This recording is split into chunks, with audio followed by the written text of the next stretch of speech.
Can I hear it one more time, sound up? And then I'll leave it alone. We're not like, hold on. I want to hear one. John Ryan writes in and says, you guys are like the guy who laughed at kids slipping on ice. Did you ever see that video that went viral? No. There's like ice at a corner near a school, and a guy's taping it and laughing at it as the kids fall when he should have got out of his car like a man and said, hey, kids, it's pretty icy over there. Watch yourself. We're different than that. So he's howling at little kids? Yeah, it's actually kind of funny. And hey, look, I did it. I was grade 9. What was I, 13 when that happened? This is a completely different context. A, he didn't have to do it. B, how do you not know there's carpet everywhere? There's Fabricland has less carpet than was on that ice right now during this incident. This is apples and oranges compared to anything else. I want to hear it one more time. Let me hear it one more time.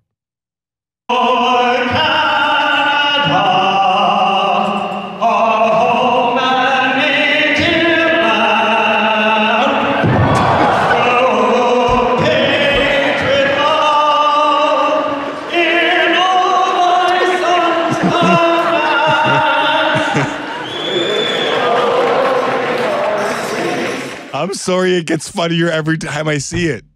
I don't care if I'm 12. I'm good with it. It gets funnier.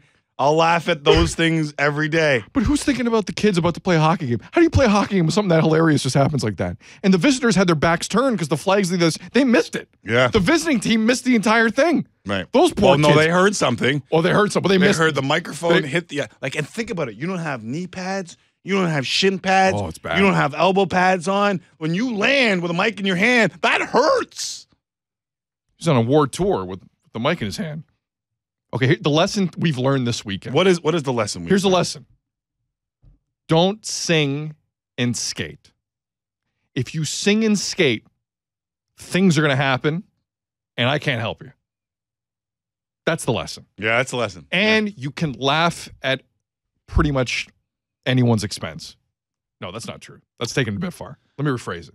But we laugh because like it's so funny to humans when other people get hit in the Danish Vitkeys and when things like this happen because we've all had it happen to us. That's why we laugh so much because we know one how awkward. Two, isn't that why we laugh? Because there's an empathetic note to all of us that when we see it, you're looking at me like I'm laughing because he thought it was the best thing ever. Yeah. It came out like Nadia Comaneci, and his arms are like and he's like this is going to be on every highlight show at this junior A game I'm at, and then boom goes the dynamite. Oh, God bless everyone on Twitter Saturday morning who sent that out. I thank you. I'll send gift baskets. That was very good. The one other thing that I gotta add to this is. Well, one day, like I love the fact I think we can credit, and I know that I was at Game 5 Leafs Kings way back in the day, and Maple Leaf Gardens was singing the national anthem so loud. Was that the McSorley Clark fight game? Game 5? Was it 5? I feel like no, but I should remember. It wasn't 5.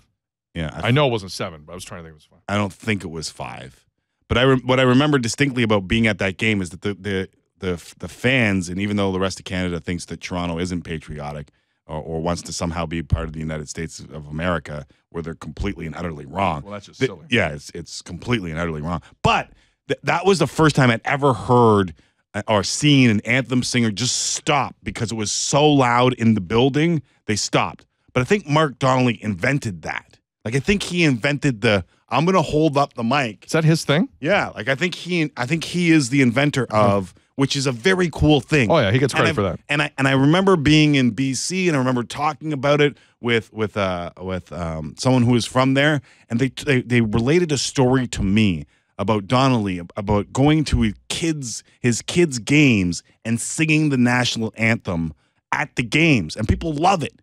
People in BC can recount a time where they've seen him sing a national anthem where it was nowhere near a Canucks game. And he was just having fun and doing it because people liked it, which I think leads to the story where he's on the skates in the blue cummerbund tuxedo, landing and losing his breath.